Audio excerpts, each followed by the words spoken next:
Başlattık videoyu. Hadi bakalım. Anlat hocam. Evet arkadaşlar, şu anda bu arabanın motorunu çalıştırdık. Benim bir arkadaşım dedi ki bunu YouTube'a vereceğiz, reklam olsun, beni herkes bilir. Bak, şu anda arabaları yapan eden yok ama bizim için zevktir bu. Motoru topladık, ayrı bir dünyaya geldik. Bitti.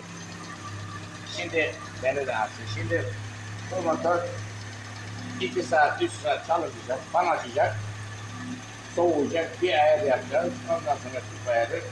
Araç sahibine dedim ki özellikle 2 defa benzin bitecek tüpte. Yoksa benzinde pardon. Benzinde 2 defa benzin bitecek, ondan sonra tüp alacak. Tüple çalışan arabaların vurur olduğundan tüplerle hazır. Ama şu araba şimdi fabrikada nasıl çıktı şöyle oldu. İlkenlere selam. Evet,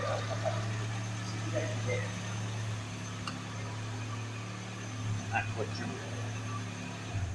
Gayet oldu. Gel bir kahve yapalım, kahve içelim.